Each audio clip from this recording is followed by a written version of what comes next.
दोस्तों, रामपुर नाम के एक जंगल में टुनटुनी चिड़िया रहा करती थी। उसकी दो बेटियां चिंकी चिड़िया और टॉनी चिड़िया थीं। टुनटुनी चिड़िया बहुत गरीब थी। उसके पास खाने को भी कुछ ना होता। उसके पति की कुछ महीने पहले मौत हो चुकी होती है। टुनटुनी चिड़िया दूसरों के घरों में झाड़ू देकर घर का गुजारा करती। एक दिन टॉनी चिड़िया अपनी माँ से कहती है, माँ जी, मुझे तो बहुत भूख लगी है। हमने 2 दिन से कुछ नहीं खाया। मुझे बहुत भूख लगी है, हम क्या करें? टुनटुनी चिड़िया सोचती है कि अब कहाँ से नया काम ढूंढा जाए जिससे कुछ पैसे मिल सकें ताकि मैं अपने बच्चों का खाना ले सकूं। ये सोचकर वो एक बड़ी हवेली जाती है। ये बहुत बड़ा मकान सुंदरी कवि का होता है। दरवाज़ा खटकाने पर सुंदरी कवि दरवाज़ा खोलती है और टुनटुनी चिड़िया से पूछती है, क्या हुआ टुनटुनी, तुम मेरे घर क्या करने आई हो? सुंदरी जी, मैं बहुत गरीब हूँ, क्या मुझे अपने घर काम दे सकती हैं? मैं सारे काम कर दूँगी और आप उसके बदले में मुझे कुछ खाने को दे दीजिएगा। ठीक है, मेरे घर बर्तन बहुत मैले पड़े हैं, तुम उनको धो लो, बदले में मैं तुम्हें खाना दे दूँगी।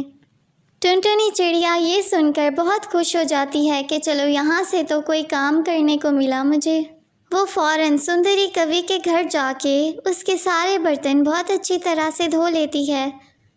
ये लो, तुमने बहुत मेहनत की है, तुम खाना भी ले जाओ और थोड़े से पैसे भी ले जाओ और कल से तुम मुसलसल मेरे घर काम करने आना। बहुत शुक्रिया सुंदरी जी, आपने तो मुझे पसंद कर दिया। टुनटुनी चिड़िया खाना लेकर घर जाती है। माँ जी, आप किसी से खाना मांग कर आई हैं? नहीं बेटा, मैं मांग कर नहीं आई, मैंने वहाँ उनके घर में काम किया, बर्तन धोए, तो इसलिए सुंदरी कवि ने मुझे खाना दिया है और कहा है कि कल से मैं उसके घर बर्तन धोने आ जाया करूँ। तुम दोनों बच्चियों ये खाना खा लो। दोनों बच्चे वो खाना खा लेते हैं और उसके बाद अपने कमरे में जाकर सो जाती हैं। अगले दिन टुनटुनी चिड़िया दोबारा सुंदरी कवि के घर काम करने जाती है। खाना बनाते बनाते टुनटुनी चिड़िया को चक्कर आता है और वो गिर जाती है।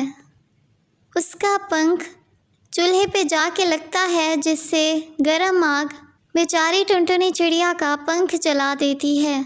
उसे बहुत तकलीफ़ हो रही होती है। वो रोते रोते अपने घर आती है। अरे माँ जी, आपको क्या हो गया? आई मैं आपकी पट्टी कर देती हूँ। हाँ बेटा, मुझे बहुत तकलीफ़ हो रही है। हाँ, तुम जल्दी से मेरी पट्टी कर दो। टॉनी चिड़िया अपनी माँ की मरहम पट्टी कर देती है। जब माँ सो जाती है तो वो दोनों सोचती हैं कि हम क्या करें और किस तरह पैसे कमा कर लाएं, क्योंकि उनकी माँ तो ज़ख्मी हालत में घर में सो रही होती हैं। वो ये सोचकर बाहर निकल आती हैं।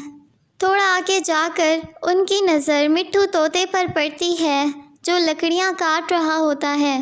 वो दोनों फ़ौरन उसके पास जाती हैं और उससे कहती हैं, अंकल, क्या हम आपके साथ लकड़ियाँ काट लें? आप हमें लकड़ियाँ काटने के पैसे दे दीजिएगा। ठीक है बच्चियों, मैं तो वैसे भी बहुत थक गया था, तुम दोनों मेरी सहायता करो, ये लकड़ियाँ काटो, मैं उसके बाद तुम्हें पैसे भी दूंगा और खाना भी दूंगा। वो दोनों बहुत खुश हो जाती हैं। फिर दोनों मिलकर लकड़ियाँ काटती हैं। उसके बाद, तुम दोनों बहुत मेहनती बच्चियाँ हो, ये लो तुम दोनों का इनाम। मिट्ठू तोता उन दोनों को अच्छी खासी रकम देता है जिससे वो दोनों बहुत खुश हो जाती हैं। दूसरी तरफ घर में टुनटुनी चिड़िया अपनी बच्चियों को ना पाकर परेशान हो रही होती हैं। अरे पता नहीं मेरे बच्चे कहाँ चले गए। अचानक वो दोनों घर आ जाती हैं और अपनी माँ से कहती हैं, माँ, हम दोनों लकड़ियाँ काट कर आए हैं, जिसकी वजह से हमें ढेर सारे पैसे मिले, तो हम आपके लिए खाना लेते आए।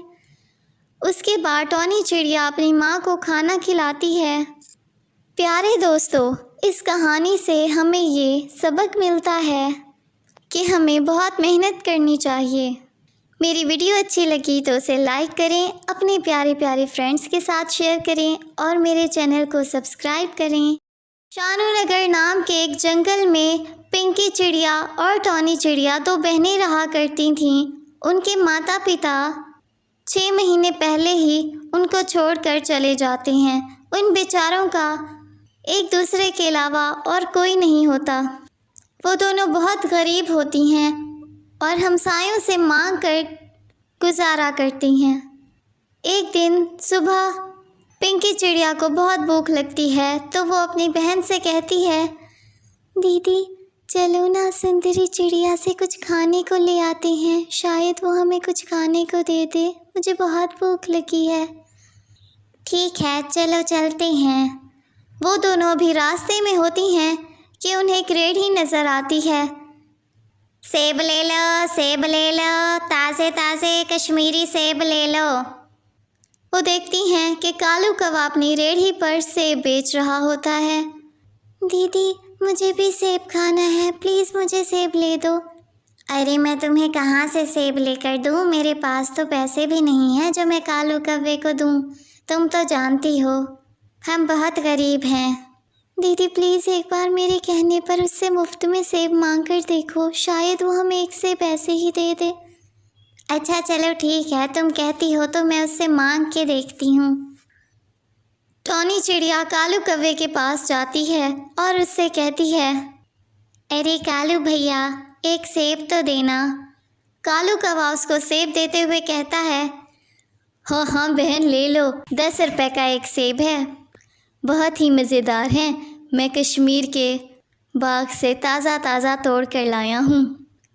लेकिन भाई हमारे पास तो पैसे नहीं हैं, हम बहुत गरीब हैं, क्या आप हमें एक सेब मुफ्त में दे सकते हो? ये कहकर टॉनी चिड़िया वापस जाने लगती है तो कालू कौवे को उन बेचारियों पर तरस आ जाता है और वो उनको एक सेब मुफ्त में दे देता है। टॉनी चिड़िया और पिंकी चिड़िया खुशी खुशी अपने घर वापस आ जाती हैं।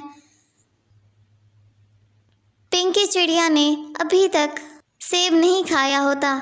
क्या बात है पिंकी, तुम ये सेब खाती क्यों नहीं? तुम्हें तो बहुत भूख लगी थी, फिर भी अभी इसे रख के बैठी हो।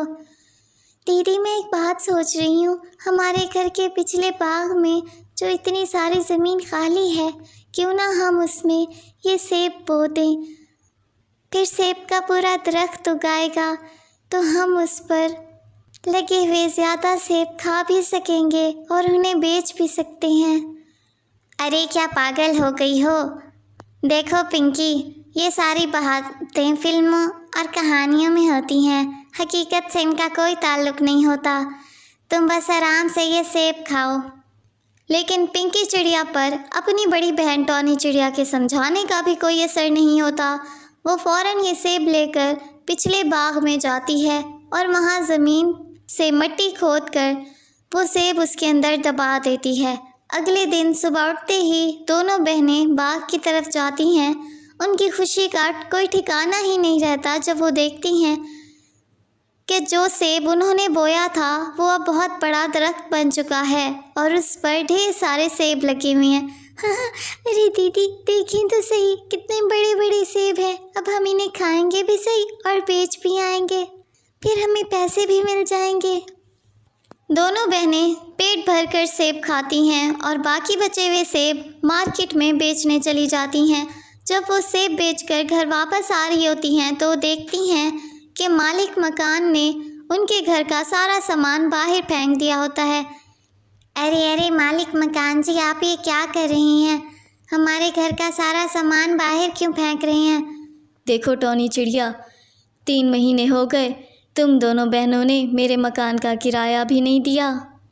तुम्हारे माँ बाप तो मर गए, मुझे पता है, अब कोई भी मुझे किराया नहीं देगा, इसलिए तुम दोनों मेरे घर से निकल जाओ। बेचारी टॉनी चिड़िया और पिंकी चिड़िया दरख्त पर बैठी रो रही होती हैं, उसी दरख्त पर जो उन्होंने खुद उगाया होता है। अब वो सोच रही होती हैं कि वो कहाँ जाएंगी और कौन उन्हें अपने घर में जगह देगा कि अचानक उस दरख्त से आवाज़ आती है, प्यारे बच्चों तुम परेशान ना हो, मैं इसी दरख्त का एक जिन हूँ। तुम दोनों ने ये दरख्त उगाकर मुझे आज़ाद कर दिया। एक जालिम कैद से मैं आज़ाद हो चुका हूँ। मैं तुम दोनों को इनाम के तौर पर एक बड़ा सा घर बना देता हूँ। तुम उस घर में हंसी खुशी रहना और तुम्हें उस घर से कोई भी नहीं निकालेगा। दोनों बहनें ये सुनकर खुश हो जाती हैं और वो जिन उनको एक बड़ा सा घर बना देता है और वो दोनों बहनें उस घर में हंसी खुशी रहने लगती